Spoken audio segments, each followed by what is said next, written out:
Fala galera! Começa mais um episódio do Grego Podcast, este de número 20.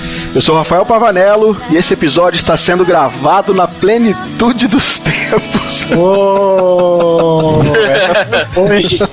Essa encaixou como uma luva. Você viu? Meu nome é Jean Lobato e depois de 400 anos Cristo chegou. Ô, glória! E meu nome é André Lourenço e a pergunta que não quer calar é: será que Jesus era cristão? Ô, louco, rapaz. Aí você vai arrumar treta. Por quê? Nossa. Você não tem noção a discussão que esse título tem que você acabou de falar. É mesmo? Sério? Ué. Treta é meu sobrenome, meu nome do meio. Meu nome é André Treta Lourenço. Não, é André Treta Teletrinha Lourenço. Então já vou responder a pergunta, então. Não, Jesus não era cristão. Não? Não tem como a pessoa que deu início ao termo cristão, ou que se personificou em ser o Cristo, ser um seguidor dele mesmo. Olha, por isso que Lutero não gostava que as pessoas se denominavam, na verdade, luteranos, nem Calvino, calvinistas, né? É, porque ele não tinha morrido ainda. Pois é. De calvinista, o lance de Calvino a gente sabe por quê. É porque o camaradinha lá, que não era calvinista, eu não sei nem se ele era luterano, era um francês, se eu não tô enganado. Não, ele era luterano. Ele era luterano? Sim. Ele falava de calvinista justamente porque Calvino não gostava. É, ele, Era na verdade... provocação. Era um pastor luterano, chama Joaquim Westphal, eu acho. Não sei falar esse nome Tinha esquisito. que ser o Joca. Bom, pessoal, como vocês viram aí, hoje nós vamos falar sobre a pessoa de Jesus Cristo na plenitude dos tempos. A nossa ideia inicial aqui foi trazer um pouquinho de uma das áreas, né, da sistemática, que é a cristologia. Obviamente que nós temos várias e várias coisas para tratar dentro do tema cristologia, mas hoje nós queremos falar especificamente da vinda de Cristo no tempo certo, na hora exata, e a gente vai trazer aqui um pouquinho sobre a questão histórica, né, que aconteceu antes da vinda de Cristo, para que vocês fiquem por dentro aí desse assunto. Quem sabe, né, se der tudo certo aqui nessa gravação, a gente não monta aí algumas sessões, algumas séries voltadas para cristologia e posteriormente também para outras áreas da sistemática, né? Por que não? Bacana, a ideia é boa. Bacana isso. A ideia é boa. Bom, é isso. Mas, como sempre, antes de nós irmos pro nosso episódio, vamos lá para os nossos recados.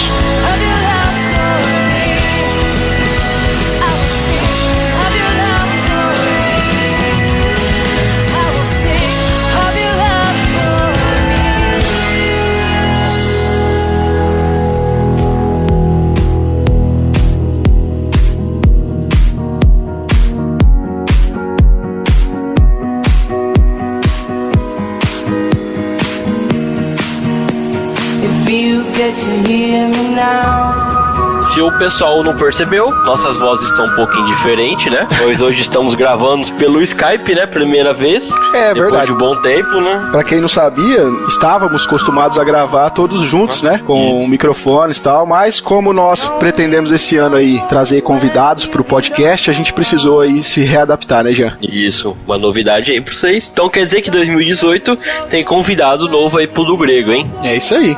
Eu não sei se minha voz tá diferente, não. Minha voz tá igualzinha de sempre. Será que é Skype isso aí? Deve ser.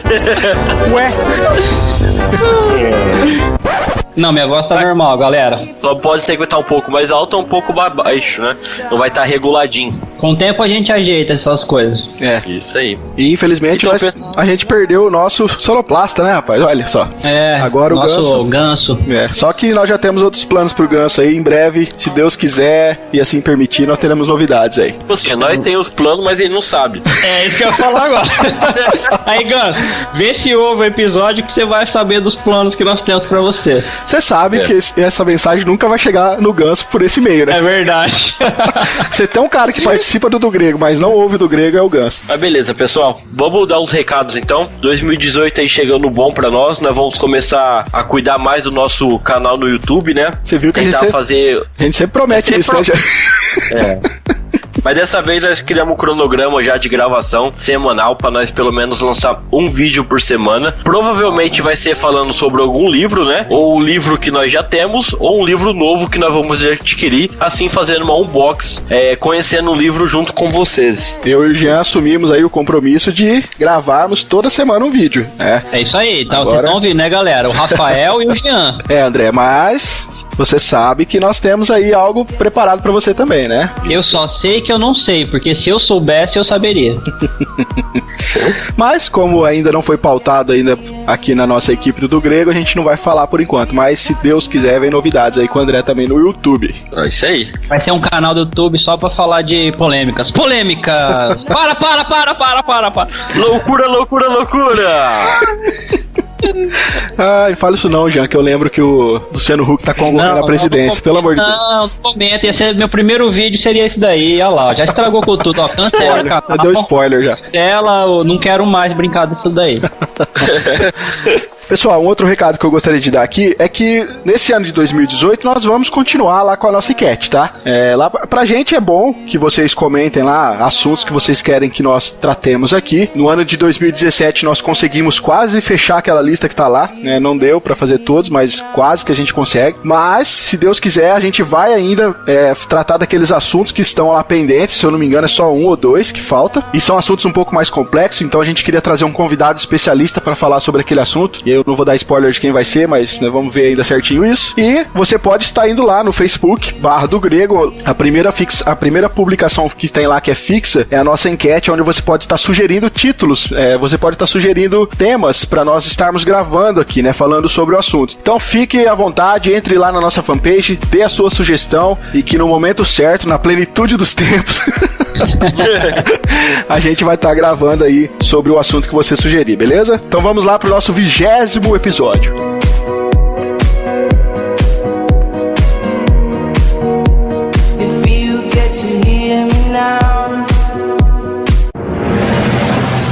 Querida, cheguei!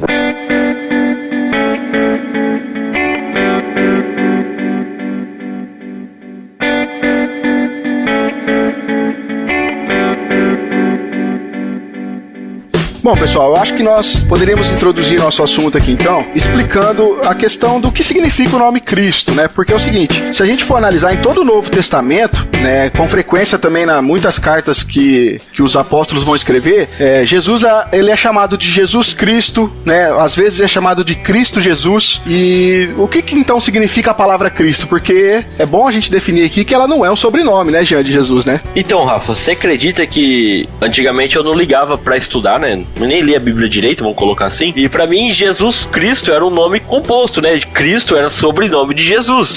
Como o meu é Jean Lobato, né? Vamos colocar assim.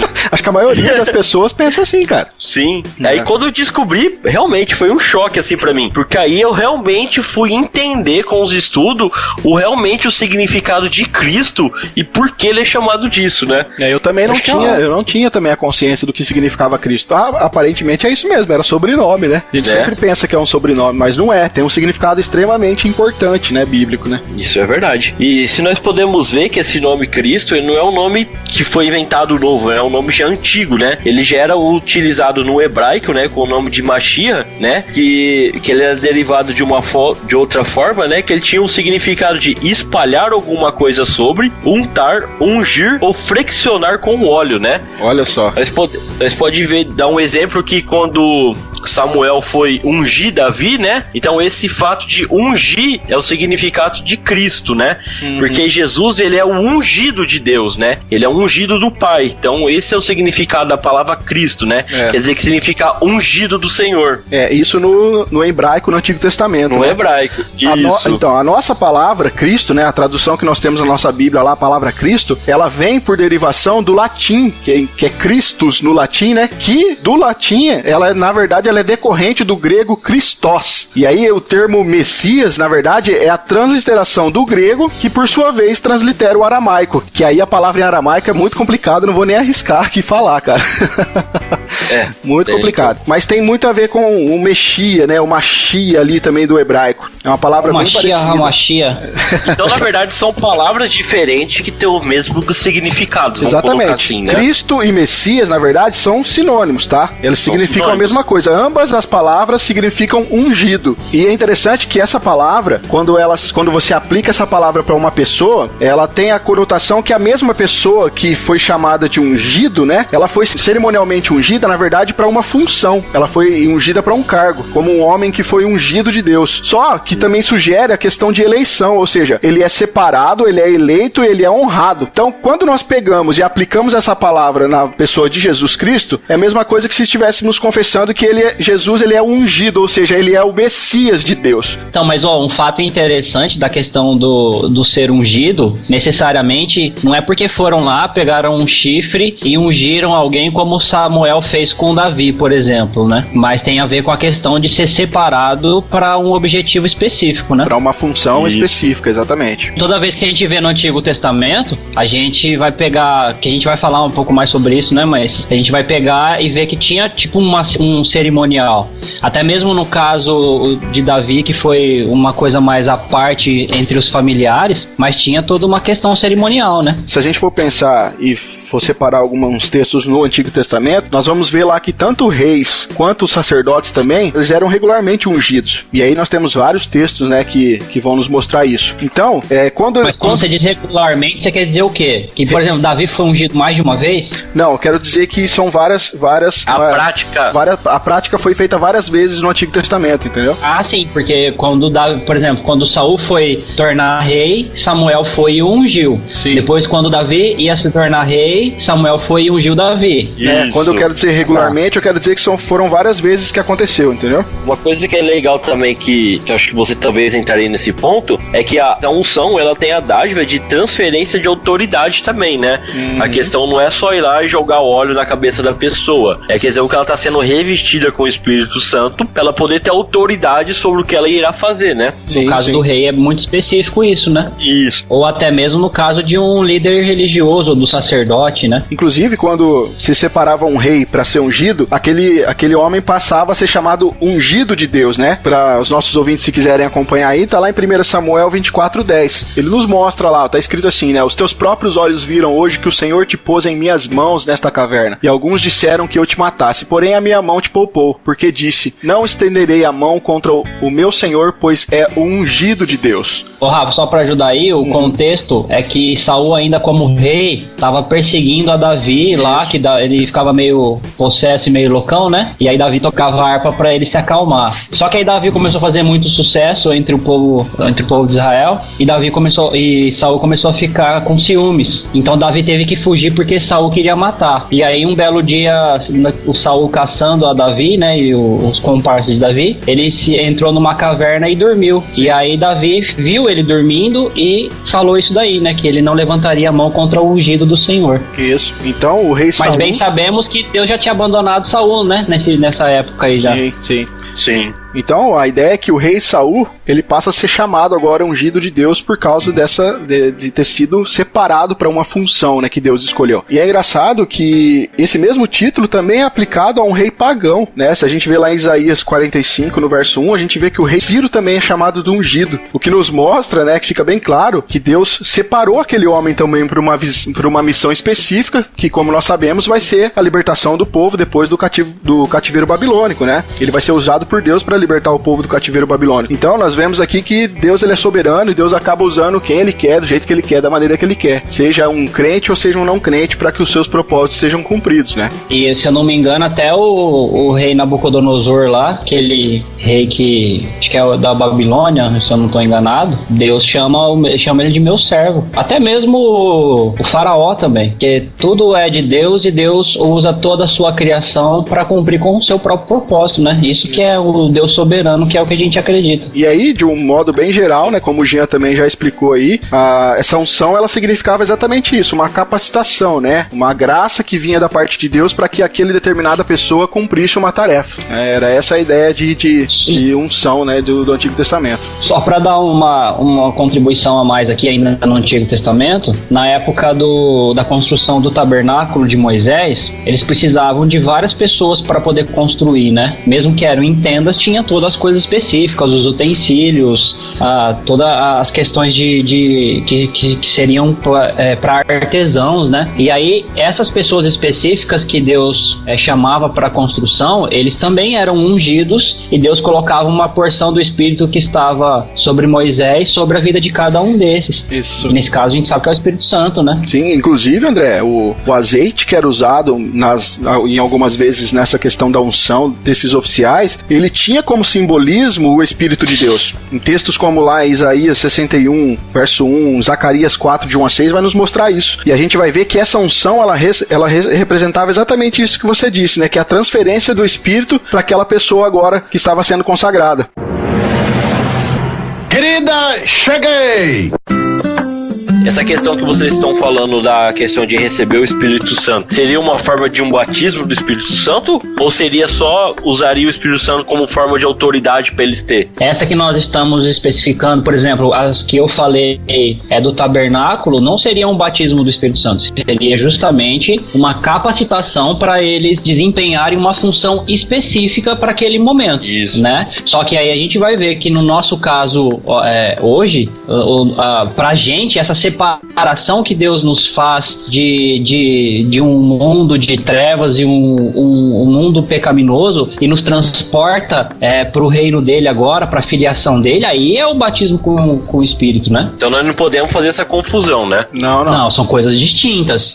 Uma coisa é uma coisa, outra coisa é outra coisa. Um outro exemplo prático, só pra gente entender nessa questão de que nós estamos falando aqui da questão da unção, é um outro acontecimento que nós também vemos lá no livro de Números, onde o povo começa a murmurar, e aí Moisés se cansa daquele povo, né? Moisés inclusive fala pra Deus, olha, é o seguinte, me mata eu logo, então, porque não dá, pra ficar desse jeito não dá e tal. E aí é onde Deus fala lá que tira do espírito de Moisés e coloca em outros 70 pra poder ajudar Moisés ali na administração do povo. Então tinha a ver mais com uma capacitação, na verdade, do que com o que a gente entende como batismo no Espírito Santo hoje, né? Isso.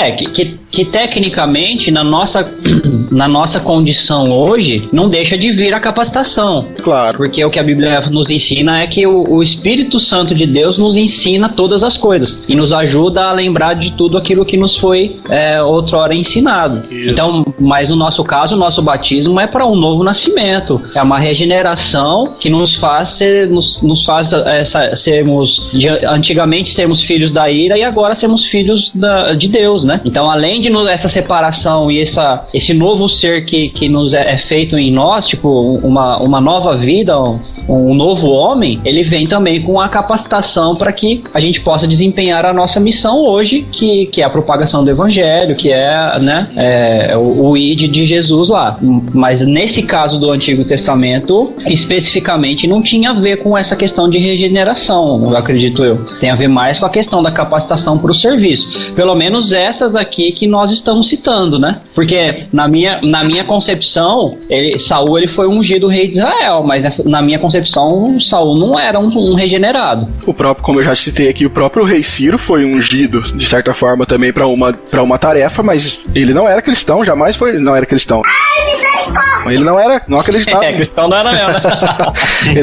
ele não acreditava em Deus, jamais serviu a Deus naquele tempo, ele foi simplesmente usado para um propósito que Deus precisou dele. Então, resumindo aqui, né, até agora que a gente disse, a gente vai ver então que essa questão do ungido de Deus, ela tem uma questão que a pessoa ela é separada para um ofício, né, ela é designada para uma função, e aí nós temos também o estabelecimento, né, de uma relação sagrada, né, e obviamente a consagração da pessoa, né, que vai ser consagrada a determinada função, e também nós vimos aí que existe uma comunicação do Espírito para essa pessoa que está sendo ungida, né, para sua capacitação aí na tarefa que Deus escolheu.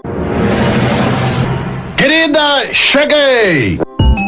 Bom, pessoal, depois então da gente entender qual que era o significado, né, e a prática da unção do Antigo Testamento, é importante nós agora entrarmos já então na questão do Cristo, né, de Jesus Cristo, daquele Redentor que foi prometido, e é importante falarmos aqui que existia uma promessa de Deus, de um Redentor futuro. Essa promessa está lá no comecinho da Bíblia, né, lá no capítulo 3 de Gênesis, no verso 15, onde Deus promete que haveria um descendente da mulher que iria pisar na cabeça da serpente, e nós sabemos que a serpente é identificada como Satanás, né? E durante todo o registro da revelação bíblica, nós vamos ver que, e nós já falamos em outros episódios aqui, nós sabemos que a revelação bíblica ela é progressiva, e nós vamos ver que durante toda a revelação bíblica, o relato vai nos mostrando que aquele que viria seria exatamente o Messias, Cristo, né? O ungido de Deus. E nós temos, durante todo o acontecimento das passagens do Antigo Testamento, nós vamos ver Cristo sendo prefigurado em vários homens na Bíblia, nós vamos ver Cristo sendo prefigurado em vários rituais que existiam no Antigo Testamento. Tudo isso apontava para a vinda do Messias, para a vinda do Cristo, para a vinda do ungido de Deus. E era prefigurado em alguns símbolos também, como no próprio tabernáculo, né? Algumas coisas prefiguravam ele, assim como naquela ocasião lá de Moisés com a serpente de bronze lá. Serpente de bronze, isso.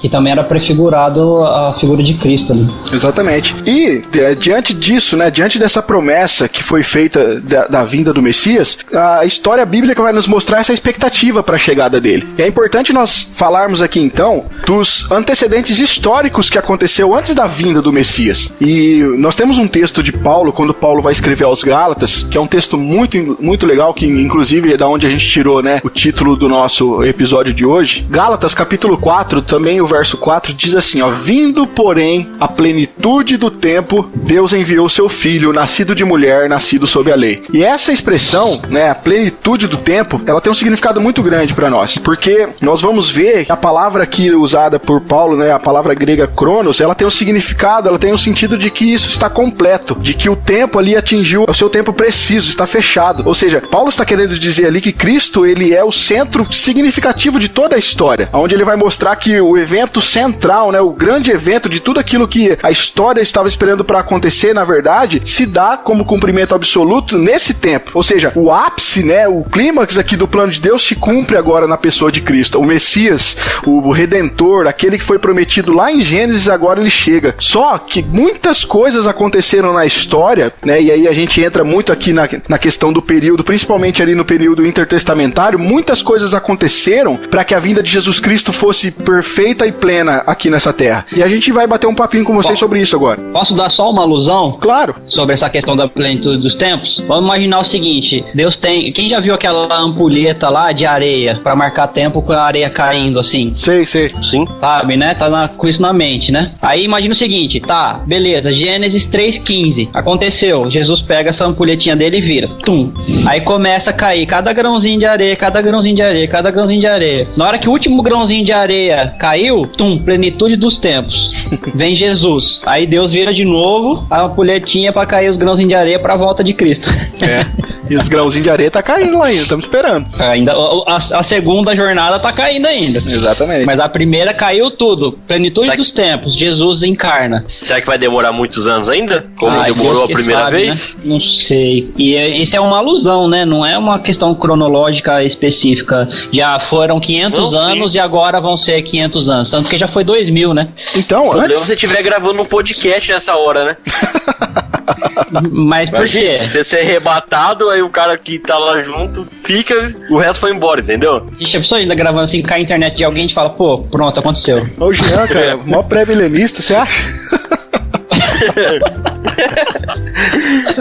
Deixado para trás. Ó, eu vou ligar meu Facebook aqui, porque eu já sei que todo olho verá, então vai que tá rolando uma live na hora do arrebatamento. É verdade. Ai, gente, vamos deixar isso pra lá que não é nosso assunto, pelo amor de Deus. Voltando aqui. Beleza, chegamos na plenitude dos tempos. Isso. Para que a plenitude dos tempos acontecesse, teve uma sucessão de sucessões de acontecimentos sucessivos para que isso se acontecesse. Isso, muita coisa rolou antes da vinda de Cristo. E é sobre isso que a gente quer falar. Muito de areia caiu. Isso. E é exatamente isso que a gente quer bater um papo aqui, porque é lindo de ver como que Deus agiu na história, de como Deus trabalhou na vida de homens, na vida de mulheres, para que a vinda de Jesus Cristo viesse exatamente como Paulo diz ali no texto que nós lemos, né? Na plenitude dos tempos. Querida, cheguei! eu queria falar um pouquinho aqui sobre a contribuição que os judeus deram para essa questão do tempo, né? Para essa questão da vinda de Cristo. Porque olha só, se a gente for ver segundo a Bíblia, nós temos o relato no Antigo Testamento de que Israel foi um povo que Deus escolheu, né, da descendência de Abraão, e aí Deus promete que aquele povo iria se estabelecer na terra de Canaã. Era a terra prometida, na qual Deus tinha prometido para o povo, aonde quando o povo está ali, por exemplo, no Monte Sinai, Deus está revelando a vontade para aquele povo, e todo o livro de Levítico nós vamos ver de como Deus revela para esse povo, como Deus quer que o culto seja verdadeiro, como que Deus quer que um culto seja aceito, tá? E aí é interessante que, ao contrário de todo o resto do mundo antigo naquela época, Israel era monoteísta. Todas as outras nações não eram, eles eram politeístas, adoravam vários deuses, mas Israel não. Israel era uma nação monoteísta, eles acreditavam no único Deus, né? No Deus Yahvé, no Deus que criou todas as coisas. Nós não vamos ver, não existe nenhum relato, nenhuma cultura do mundo antigo, nós vamos encontrar algum povo que tinha uma crença semelhante ao povo de Israel. Era uma crença única. E aí, se a gente andar um pouco mais pra frente, no século VI,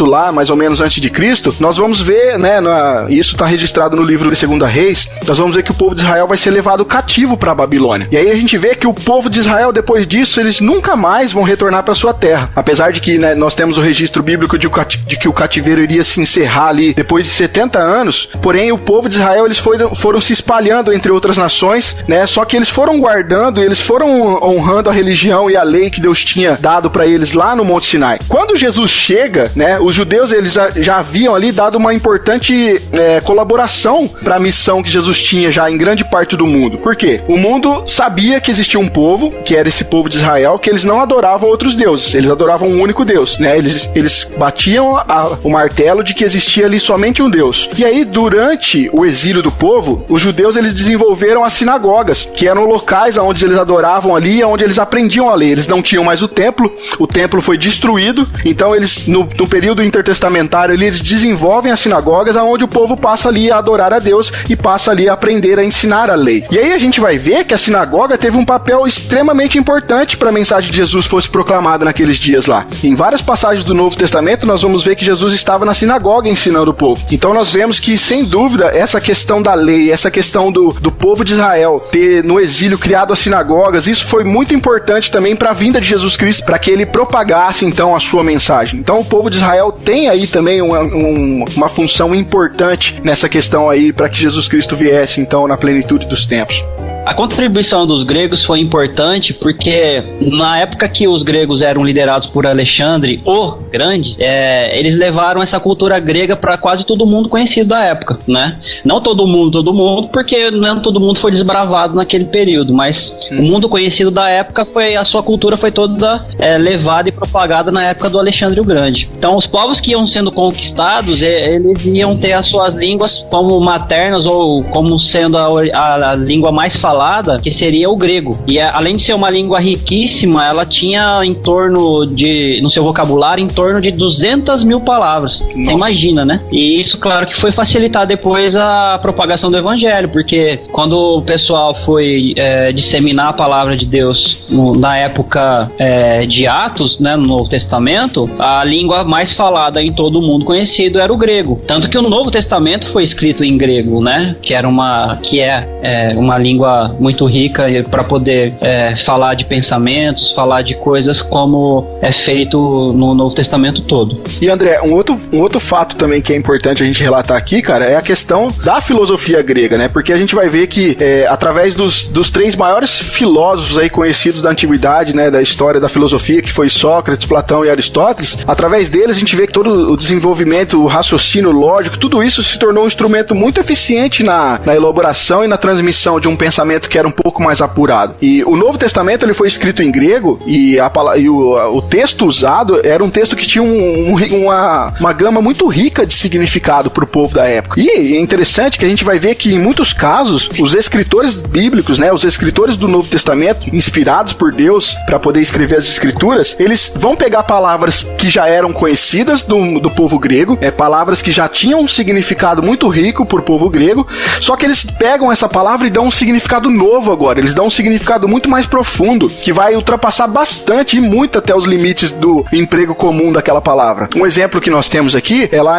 no Evangelho de João, quando João vai falar da nossa tradução escrito verbo, né? Que vai falar que no princípio era o verbo e o verbo estava com Deus e o verbo era Deus. A palavra verbo ali é a palavra logos. João, quando emprega essa palavra no Novo Testamento, ele meio que dá um choque na cabeça dos gregos com aquilo. Que para os gregos o logos tinha um significado, João vem e faz uma ampliação do significado para aquilo. Então, os escritores... E outra, além de fazer essa, Rafa, de fazer essa ampliação do significado, ele atribui esse significado para a pessoa de Jesus. Exatamente. Ele diz que tudo aquilo que os gregos entendiam como logos, na verdade é Jesus Cristo aquilo. Então é muito importante, né, a necessidade da gente estudar aqui os termos gregos, não somente na sua literatura mais clássica, mas também dentro do emprego comum nas escrituras. Porque, como eu já disse, muitos dos autores bíblicos pegaram palavras que já eram empregadas antes e trouxeram um significado novo para ela. Então a contribuição dos gregos foi muito importante para a questão aí do desempenho, né, da língua, porque foi uma língua quase, como o André já explicou, uma língua quase universal, aonde então o texto bíblico teve acesso aí a muitas pessoas. Para fazer um comparativo, acredito eu que nessa época aí, o grego é o que é hoje o inglês, né? Exatamente, é verdade. Aquilo que o inglês é para nossa geração hoje, o grego era naquela época. Guardadas as devidas proporções, obviamente, né? Claro. Querida, cheguei! Vou falar um pouco sobre as contribuições dos romanos, né? Depois que Alexandre Grande ele fez essa unificação do grego, né? Em todas as cidades próximas lá que ele conquistou, né? Depois o Romanos veio e tomou conta deles, né? A partir de 146 a.C., os romanos consideraram o seu domínio sobre a Grécia e a Macedônia, tornando-se províncias romanas, né? Então, a partir desse momento, Roma ela começa a mandar naquele território de terras, né? E eles começam a criar suas leis e práticas daquela época. Só que uma coisa que os romanos não conseguiram fazer foi a mesma coisa que o Alexandre Grande conseguiu, colocar essa dinâmica de colocar a língua grega como oficial. Já os romanos não conseguiram fazer isso. Mesmo dentro do domínio romano, ainda a língua grega ela continuou sendo a língua mais usada dentro da Palestina e dentro daquela região. E uma coisa muito boa que os romanos começaram a fazer para preparar o caminho certo para Cristo vir foi a questão das estradas, né? Olha só, peraí, Jean. Preparar o caminho, então quer dizer que os romanos eram o profeta do Senhor que estavam preparando o caminho do Senhor. Olha, as profecias eles então estavam aplainando os outeiros, como é que é lá o termo de João Batista? Então, antes de João Batista ser o profeta que preparava o caminho do Senhor, primeiro veio os romanos. Heresia detectada. Interessante, né? Não, mas chega a ser interessante, não é? Literalmente preparou o caminho, não pro Senhor, mas preparou o caminho físico pra disseminação do evangelho, pô. Então, se João Batista era o precursor e preparava o caminho para Jesus, os romanos prepararam as estradas para os discípulos, para os apóstolos. Vai vendo. Você viu? Vamos lá. Graças aos romanos construir as estradas, Jesus pôde andar pelas cidades com facilidade, né? E tanto depois para os seus apóstolos poder sair e pregando, né? Porque antigamente não teria estrada, eles teriam que viajar no meio do deserto, no meio de mata, vamos colocar assim, e não era uma coisa eficiente, né? E é bacana, era uma coisa que era perigosa. E é bacana, gente, que tem um professor de Novo Testamento, ele é americano, ele escreveu um livro que chama O Novo Testamento, Sua Origem e Análise. O nome dele é Mary Tinney, e é bacana que ele escreve assim, ó, comentando essa questão das estradas dos romanos. Aí ele fala, olha, os romanos, eles construíram as suas estradas tão diretas quanto possível, fazendo corte através dos montes, olha aí o que o Jean acabou de explicar, né? E usando viadutos para transpor vales e rios. Na construção das suas estradas, escavavam o solo e enchiam o leito da estrada com 3 camadas diferentes de material, elevando o centro para escoamento das águas e pavimentando a parte superior com pedra. As estradas tinham, por vezes, uma largura superior a 5 metros, mas eram lisas e duráveis. Algumas delas ainda são usadas até hoje. Será que eram os asfaltos igual ao do Brasil? Imagina, as estradas dos romanos são melhores do que as nossas rodovias aqui do nosso Brasil. Que tem coisa, rodovia aí que tem 2 anos já tá tudo buracado, ó. Né? Os romanos já tem faz 2.000 anos e ainda tá lá ainda. Faz mais de 2.000 anos e ainda tem umas que são utilizadas. É impressionante, cara. Não tem. E, tirando a brincadeira, mas não tem como falar que Deus não abençoou isso, né? Não tem. Sim, Cá entre nós. Deus abençoou os romanos, seja com a criatividade para elaborar uma pavimentação assim, ou seja com o poderio militar, que nós já vamos falar já sobre isso. Deus abençoou, cara. Assim como abençoou os gregos na questão da sua soberania, Deus ele faz e usa quem ele quiser, cara, para que os planos dele se cumpram, para que o plano dele se cumpra. E uma coisa muito importante também que os romanos contribuíram foi a questão de eles eliminar os ladrões das estradas e os piratas do mar, facilitando a unificação do império e facilitando a questão de viajar entre uma cidade a outra. Então eles não teriam tanto risco assim de ser assaltado numa estrada, né? Então os romanos eles conseguiram, vamos colocar assim, colocar ordem na casa, né?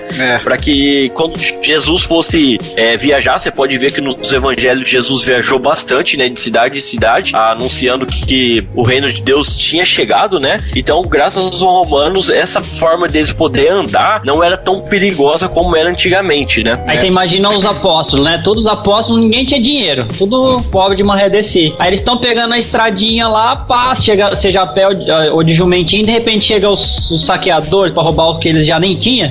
Aí não tá, né? Imagina se eles estivessem pegando a oferta de uma igreja e levando pra outra e ser roubado. Nossa, não, aí não pode, né? Então, e como o Jean explicou... Mais uma vez, Deus abençoou os romanos pra isso. E como o Jean explicou aí, Jesus andou bastante mesmo, cara. E tinha regiões que antes dessa ação dos romanos aí, elas praticamente não tinha como chegar lá. Era inatingível mesmo. Não tinha como atravessar rios, atravessar montanhas. Alguns lugares não tinha como passar. Então, essa contribuição dos romanos foi essencial para que o evangelho fosse divulgado aí na pessoa de Cristo e posteriormente também dos apóstolos, né? Querida, cheguei! Vamos falar um pouco sobre a questão das leis romanas, né? Que são umas leis bem severas, né? As leis romanas são conhecidas e admiradas até os nossos dias pela sua precisão e imparcialidade, né? Então eles eram um povo que eles não deixavam as coisas acontecer igual no Brasil, né? Tudo acabar em pizza, né? Quem dera que fosse assim. Eles eram muito severos com as suas leis, né? Se você roubou, você vai ser condenado de pronto. Não tem esse negócio de dar escapatória, né? Então as pessoas tinham muito medo das leis romanas, né? Então, por causa disso, o império começou a ser um império próspero, né? E não tendo tanto problema assim para o imperador, né? Por causa disso daí, porque eles eram muito rígidos com o que eles mandavam e exigiam da população. Inclusive, Paulo, sendo um cidadão romano, né? Nós vemos no relato de Atos, né? Que Lucas escreve, nós vemos lá que a questão da liberdade dele é tratada em si com base nas leis, né? Romanas. Inclusive, também lá em Atos 25, nós vemos lá, né? A carta de Festo, que é onde a gente vê um relato ali, um exemplo bem específico de como funcionava a justiça romana naquela época, né? Essas leis aí, como o Jean disse aí, precisas e imparciais, né? E tem um fato interessante de que Paulo, ele pediu um arrego para César, né? Foi. Ele basicamente pediu aquela lei dos piratas lá do Parola. Verdade, cara. Que o Jack Sparrow falou assim, Parola, que era justamente para ele poder falar com o capitão inimigo lá para tentar negociar. Paulo fez a mesma coisa com o César, ó. Tá vendo? Piratas do Caribe saiu daí. Sabe uma coisa que... Cultura pop, gente. Cultura pop, hein? Ó, subliminar. Sabe uma coisa que aconteceu com essa questão das estradas, das leis? A Palestina em si, ela se tornou o olho do mundo naquela época. Porque para eles poderem sair da Europa e ir para a Ásia, eles teriam que passar pela Palestina. Então, a Jerusalém, ela se tornou uma capital de muito turismo naquela época. Então, era uma coisa normal muitas pessoas passar por aquela região, né? E você pode ver vê que, se você catar no mapa, Israel, ela tá bem centrada entre o continente europeu e asiático, né? Então ele é bem a passagem por onde as pessoas passavam naquela época. Quem olha no mapa vai ver, assim, que tem a Europa e tem a Ásia, e tem um caminhozinho bem estreitinho lá, é esse caminho aí, né, Jean? Isso, é a Palestina. Hoje nós chamamos de Palestina, naquela época não era chamada disso, né? Agora a questão de que, tanto pelas estradas, pelas leis que nós falamos são muito rígidas, né? No início do cristianismo, encontramos um dos momentos da história em que o mundo estava quase que totalmente em paz. O Império Romano era a grande potência que controlava quase todo o mundo conhecido. Este fato facultava aos seus missionários cristãos viajarem sem maiores problemas. De porventura houvesse uma guerra na Europa, isso impediria que eles viajassem por qualquer região com segurança. Então, graças aos romanos, mais uma vez, o caminho estava preparado para os apóstolos sair e pregar em cidade, né? Lembrando que o Rafael também tinha falado que na época, os 400 anos sem profeta, né? Os judeus, eles criaram as sinagogas. E essas sinagogas, elas não ficavam só dentro das cidades judias, né? Elas ficavam em cidades pagãs. Então, os próprios apóstolos tinham a oportunidade de ir em um lugar onde que já falava do nome de Deus e lá eles podiam falar sobre o Messias, né? Isso é uma coisa muito legal de saber. E olha que interessante como funciona a providência de Deus, né? Então, Jesus vem na plenitude dos tempos, onde já se estabelece no mundo conhecido uma única língua, a língua que é mais... Uma língua padrão, vamos colocar.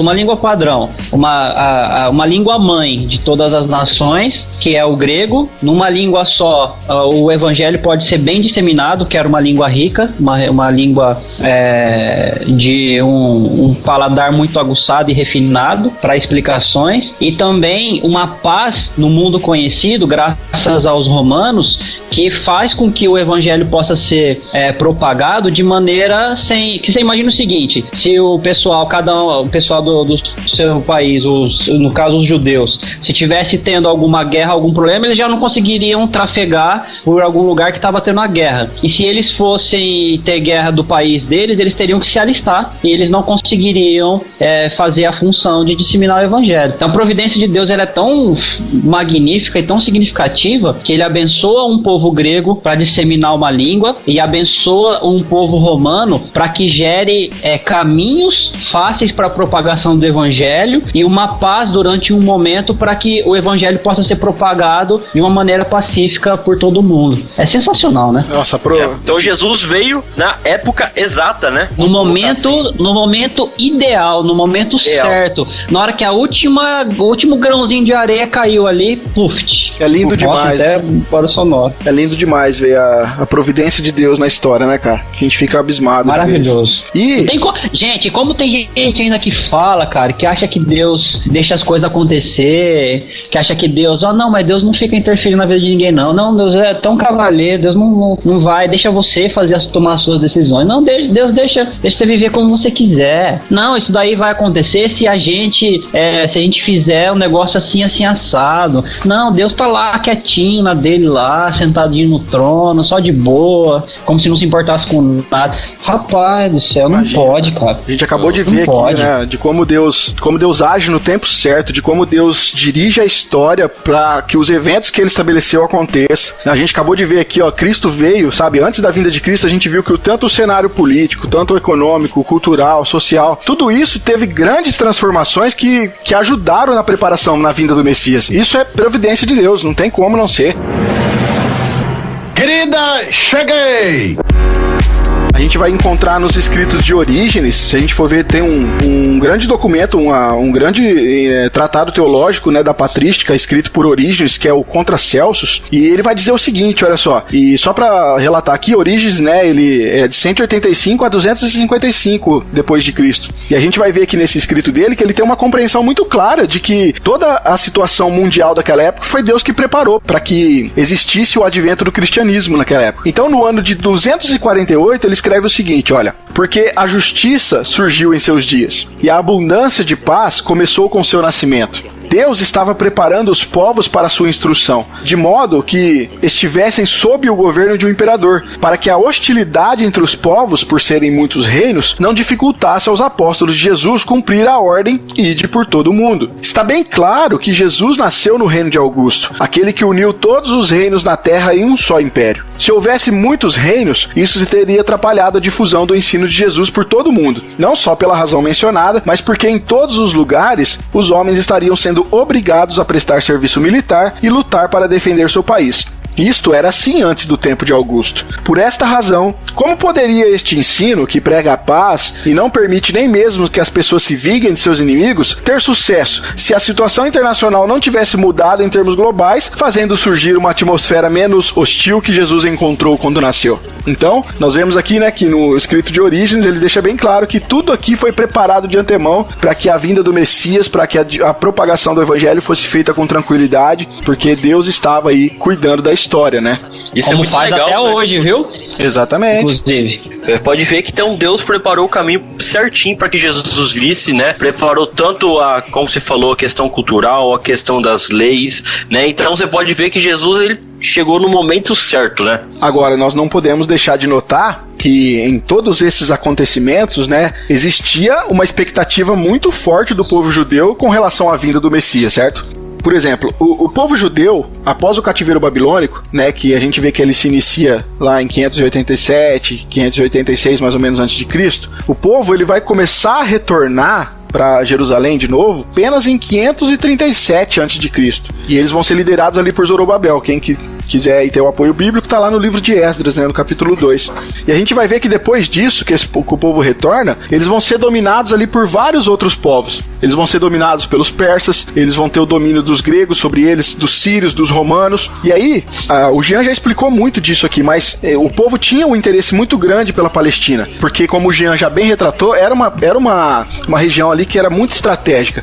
Como o Jean disse também, né? Todas as estradas que passavam ali levavam em todas as outras partes do mundo. Então, se os romanos dominassem a Palestina, eles iriam ter o controle praticamente ali do Meio Oriente, tá? Por isso que a gente vai ver que depois todos os outros governadores que sucederam, os governadores romanos ali, eles ficaram ali na Síria e na Palestina, porque ali, como o Jean explicou, era uma fronteira oriental do Império Romano que fazia divisa com um grande rival da época, que na verdade era o Império dos Partas, né? Agora, essas sucessivas invasões desse povo, né? Desse povo que dominou Israel, tanto os persas, gregos, sírios, romanos, e também, para contribuir aí, né? O silêncio da parte de Deus, que nós sabemos que depois de Malaquias, até o escrito dos evangelhos ali, que a gente chama do período de silêncio, ou dos 400 anos ali, antes do Novo Testamento, antes de Cristo, a gente vai ver que Deus... A Idade Média, não é não? Idade Média é a Idade Média da Igreja já católica romana. Isso, é de 1000 a 1500, mais ou menos. Não foi nessa época aí, esses 400 anos, que teve lá o pessoal do Senhor dos Anéis na Terra-média, em Mordor, nada disso, não?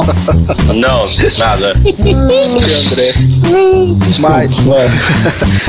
Então, como eu estava dizendo, né, além dessas invasões que o povo sofreu, existia também o silêncio da parte de Deus, né, que Deus não tinha nenhum profeta, Deus não se revelou ali através de nenhum profeta, como o povo de Israel estava acostumado. Então isso contribuiu muito para que o povo tivesse ali uma esperança messiânica, né, da figura do Messias que foi tão prometida lá no Antigo Testamento, né, como profeta, ou sacerdote, ou como rei, porque não existia uma coerência no pensamento judeu com relação a exatamente qual seria a figura do Messias, né. Mas o povo, aparentemente, se nós formos ver, inclusive no relato ali, já um pouquinho no início do Novo Testamento, aparentemente a esperança do povo é que viesse aí, né, um Messias como uma vertente militar, aonde o povo de Israel iria ser libertado desse povo opressor, desses estrangeiros que sempre oprimiram a nação. Essa provavelmente é a visão melhor que eles tinham de um Messias, né, na qual viria um libertador político para aquela nação. Porque, né, Rafa, porque se for ver, Deus ele promete que o Messias ia ser descendente de Davi, né? Davi ele foi o rei de Israel que mais conseguiu conquistar terras, né? Então eles pensavam que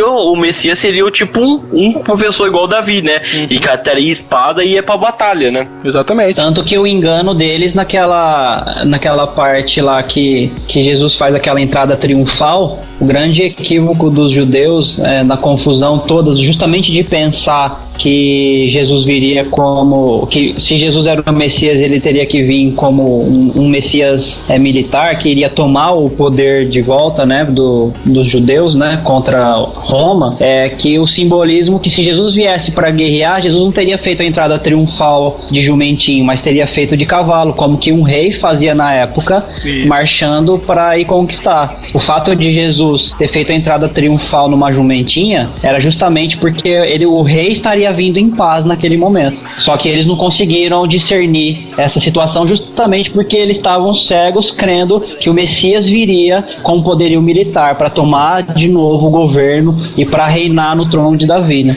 E isso fica muito claro quando nós lemos o Evangelho de João, né? Porque se nós formos ver, lá em João 1:11, tá escrito lá, né? Veio para o que era seu e os seus não receberam. Então, nós vemos aqui que o Messias veio. A esperança messiânica que Israel tanto queria aconteceu. E aconteceu na hora exata, no momento certo, na plenitude dos tempos. Mas ele veio, mas o povo não recebeu. A gente vai ver que o próprio Jesus Cristo também, ele disse ao povo, né? Lá em João 5:39-40, ele diz o seguinte, olha, examinais as escrituras porque julgai ter nelas a vida eterna e são elas mesmas que testificam de mim. Contudo, não quereis vir a mim para terdes vida, né? Então, essa imagem que o André falou, né, que é essa convicção que eles tinham de um líder político, de uma pessoa que viria para libertar eles da opressão romana, essa imagem que estava na mente deles era mais forte do que a realidade do próprio Messias na frente deles ali, de que Jesus estava ali, Jesus era o Messias. Nós vemos no texto lá de João 10:24-27, está escrito assim, ó, rodearam-no, pois, os judeus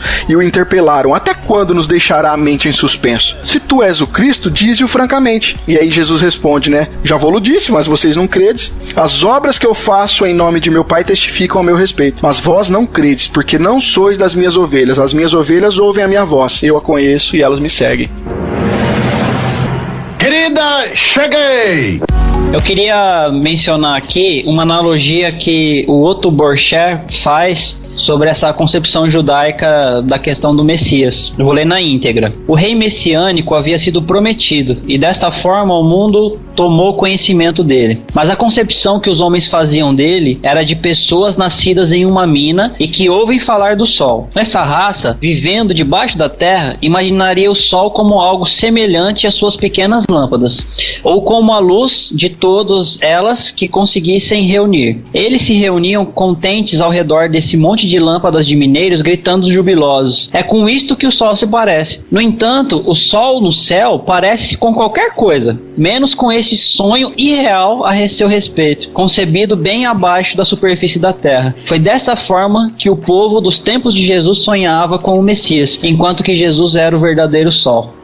Olha que fantástico a analogia que o cara faz. Bem legal. Tipo assim, eles enxergam algo, eles querem prefigurar algo, querem imaginar algo relacionado ao sol, no caso, né, os judeus relacionados ao Messias. Eles têm algumas informações, têm coisas comparativas à realidade do Messias, e então eles ficam lá todos eufóricos. Não, o Messias vai vir como um militar poderoso que vai reinar sobre o trono de Davi, que não sei o que, vai nos libertar e tal. Quando na verdade Jesus viria na prefiguração de um Messias que eles não tinham a capacidade de conseguir imaginar. Que mesmo hoje, nós ainda, com toda a Bíblia, com toda a revelação progressiva, né, em nossas mãos, a gente ainda tem dificuldade de conseguir entender essa maravilha e esse mistério da redenção de Deus, né, para com a humanidade. Agora, diante disso que você colocou, André, né, dessa citação que você leu e da questão de que nós vemos que os judeus não reconheceram Cristo, nós poderíamos perguntar, né, se Jesus era realmente o Messias e ele tinha consciência disso, por que ele não se autodesignou assim, então?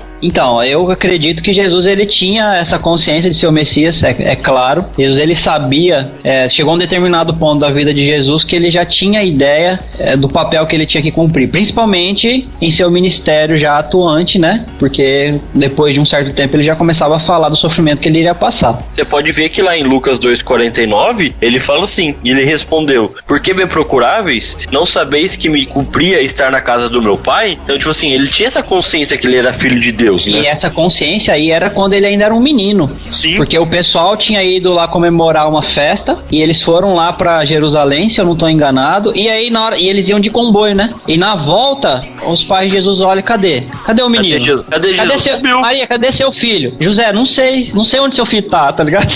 Perderam. Na hora que eles voltam, Jesus ele tá lá no templo, se eu não me engano tinha 12 anos, ele tava lá no templo sentado na roda com os mestres da lei e conversava com eles como de igual para igual, cara. E aí ele faz ele fala isso, o que você citou aí. Pô, eu tô na casa, você não acha que eu não deveria saber que eu estaria na casa do meu pai? Olha a consciência de dizer que ele tava na casa de Deus e que ele já considerava Deus como o pai dele. Sim. Se com 12 anos ele já tinha essa consciência, não tinha como não dizer que ele não sabia que ele era o Messias, né? O que a gente entende, então, é que as raras vezes, né, que Jesus, houve poucas vezes que ele se identificou como Cristo de Deus, na verdade era realmente para evitar, né, um mal entendido aí, que essa questão de que esse termo iria provocar na mente do povo na época, né? E na verdade tem aquela questão, né, ele não queria que as pessoas acreditassem porque ele falava, ele queria que as pessoas vissem que ele era, né? É uma interpretação diferente, né?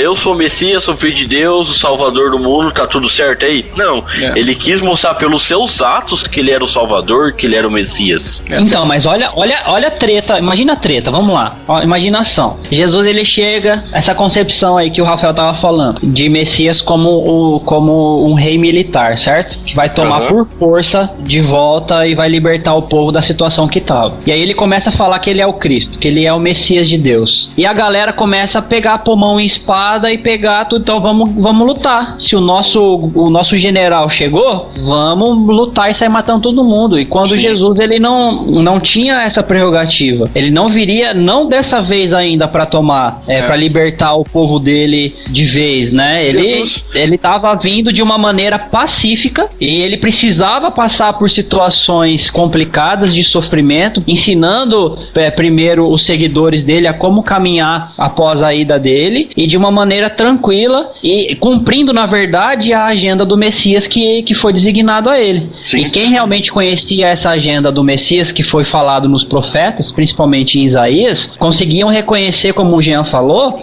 nas atitudes que Jesus tinha, que ele realmente era o Messias. E Jesus, mesmo ele tendo calma, ele tendo cautela, a gente vê que, por exemplo, lá em João 6 tem um relato lá que Jesus Cristo multiplica a multiplicação dos pães, né? E ali o povo, diante do milagre, o povo queria proclamar ele rei já. Sabe? Imagina, né? Entendeu? E aí disso Jesus Cristo já zarpa dali, já vai pra outra região, porque o povo já queria proclamar ele rei. Imagina se ele saísse por aí falando que ele era o Messias, né? O que iria acontecer. Sim. Se na hora que foram entregar ele pra crucificação lá, foram prender ele, um dos discípulos dele já sacou a espada e desceu por a orelha de um romano. Você imagina se isso viesse desde o início dele, da pregação do evangelho dele, ele falando que ele era o Messias? Quanta orelha não tinha caído, você acha? O povo ia organizar uma revolta contra Roma ali e a coisa ia ficar feia. E quando ele fala, quando ele pergunta pros discípulos quem ele é, né?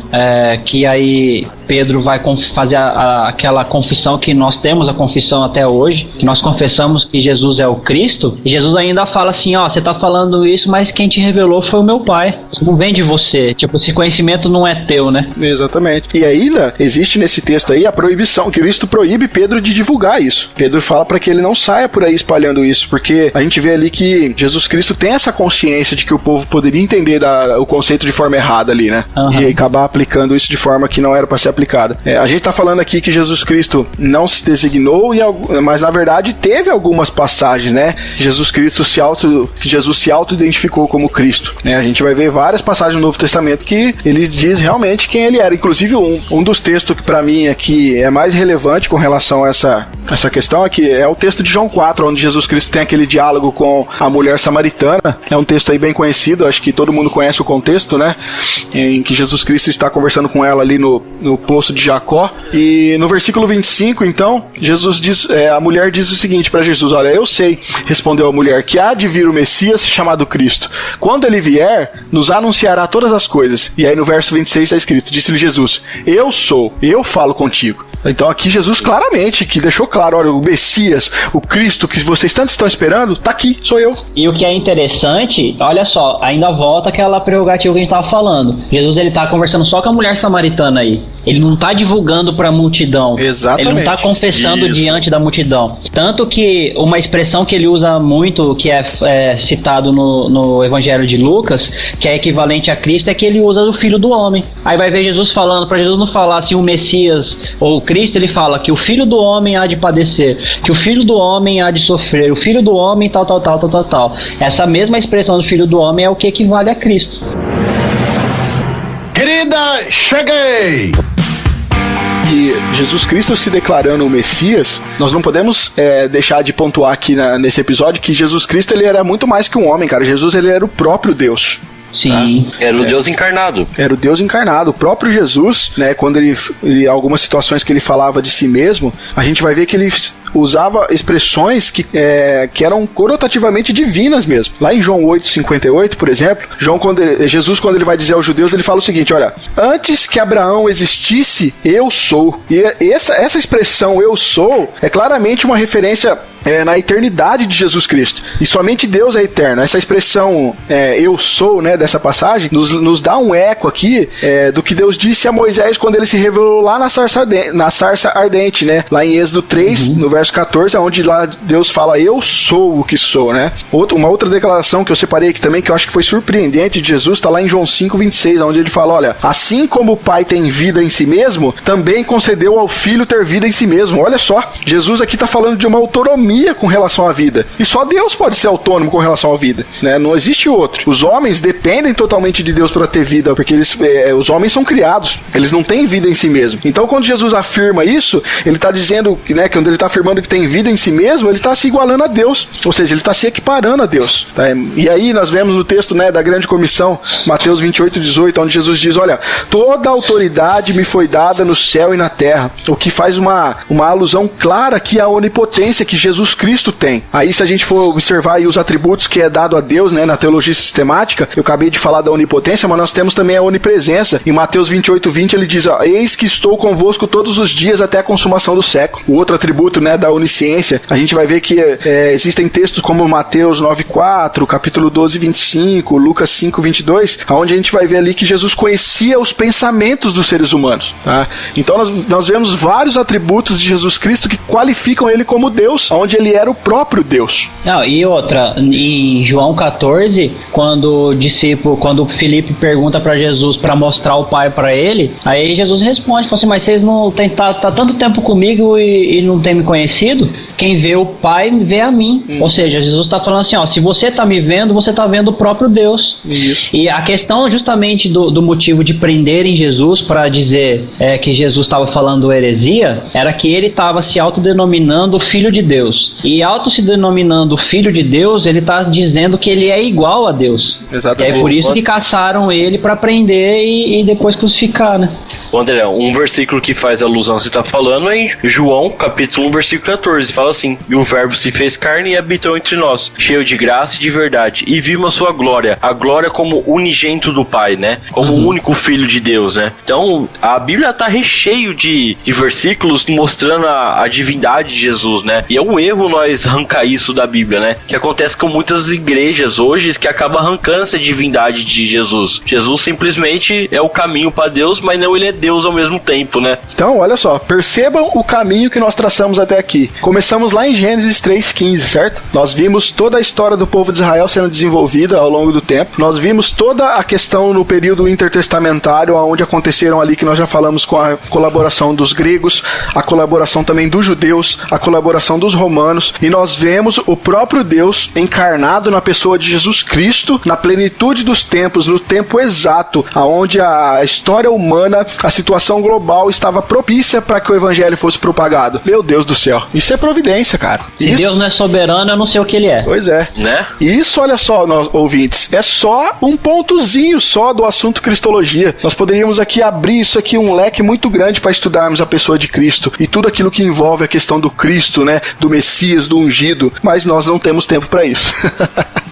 Mas se vocês me permitirem, antes da gente finalizar, eu gostaria de fazer algumas implicações aqui práticas sobre tudo que a gente tem falado. Pode ser? Pode. Então vamos lá, 5 implicações práticas para isso tudo que nós discorremos durante esse tempo. Primeiro, Jesus como Cristo de Deus veio para cumprir a vontade do Pai. Nós somos santificados em Cristo para fazer a sua vontade. Segundo, todos aqueles que pelo Espírito creem em Jesus Cristo foram ungidos por Deus com seu Espírito Santo de forma permanente e irrevogável, que era o que nós discutimos aquela hora lá, que nós acabamos falando um pouco sobre nascer de novo e tal, no Novo Testamento. Isso. 3. Nós olhamos a história de forma fragmentada. No entanto, Deus a dirige dentro da perspectiva da eternidade. Assim, alguns fatos que nos parecem muitas vezes acidentais, tendo diversas explicações históricas, são direcionados por Deus para a realização do seu plano redentor. Ou seja, essa soberania de Deus, essa providência que tudo vai se encaixar de maneira perfeita para que esse plano de Deus, do início ao fim, alcance o seu ápice e se complete, que é esse plano redentor de Deus. Como se, vamos colocar assim, Deus é o autor, ele está escrevendo a história, né? Nós conhecemos a história que já aconteceu, que nós lemos, mas daqui pra frente nós não sabemos como essa história vai ser contada, né? Mas Deus já sabe como ela vai ser realizada e como ele quer que seja realizada. Claro, porque foi ele que escreveu. E ele, além de ser o autor, ele é o que consuma toda a história, que consuma tudo aquilo, que faz acontecer tudo aquilo que tem que acontecer, né? Claro que isso não tira as nossas responsabilidades como seres agentes e que nós tomamos as nossas decisões. Mas independente das nossas decisões e do que nós fazemos com a nossa vida individual, isso não vai de maneira nenhuma apagar ou fazer distorcer ou fazer anular ou fazer sair dos trilhos essa vontade e esse plano redentor que Deus traçou desde a eternidade. Sim. 4. Todos os nossos conceitos devem ser verificados à luz da palavra. Um crente maduro e sincero não deve ter medo de avaliar a sua fé. Lembremos mais uma vez de que foram os conceitos judeus, formados dentro de circunstâncias históricas, contudo distante da plenitude da revelação do Antigo Testamento, que os impediu de ver Jesus o Cristo. Aquela questão que nós discutimos sobre a questão do Messias como um poderio militar e tudo mais. E o 5º e último, Jesus Cristo veio ao mundo salvar o seu povo, sabendo o que lhe aguardava, a rejeição, a morte e o sofrimento. Entretanto, ele veio para nos dar vida.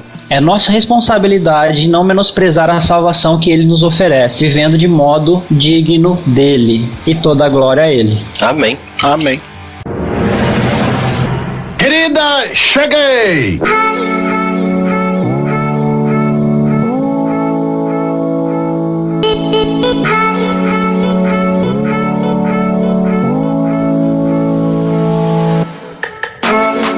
Bom, pessoal, é isso.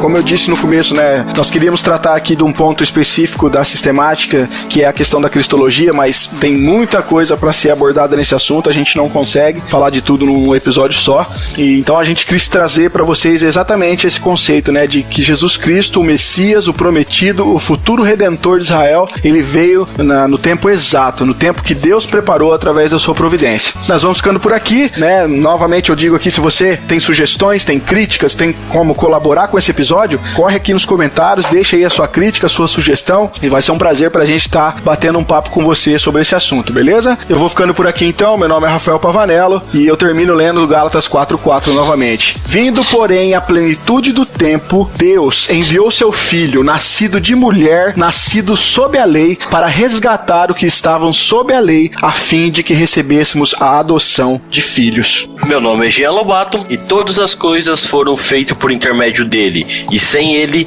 nada do que foi feito se fez. João 1:3. Meu nome é André Lourenço e para diversificar um pouco, eu vou ficando por aqui com a Confissão de Fé de Westminster, no capítulo 8, o item 2, onde diz: O Filho de Deus, a segunda pessoa da Trindade, sendo verdadeiro e eterno Deus, da mesma substância do Pai e igual a ele, quando chegou o cumprimento do tempo, tomou sobre si a natureza humana, com todas as suas propriedades essenciais e enfermidades comuns, contudo sem pecado, sendo concebido pelo poder do Espírito Santo, no ventre da Virgem Maria e da substância dela. Assim, as duas naturezas inteiras, perfeitas e distintas, a divindade e a humanidade, foram inseparavelmente unidas em uma só pessoa, sem conversão, composição ou confusão. Essa pessoa é verdadeiramente Deus e homem, porém, um só Cristo, o único mediador entre Deus e o homem.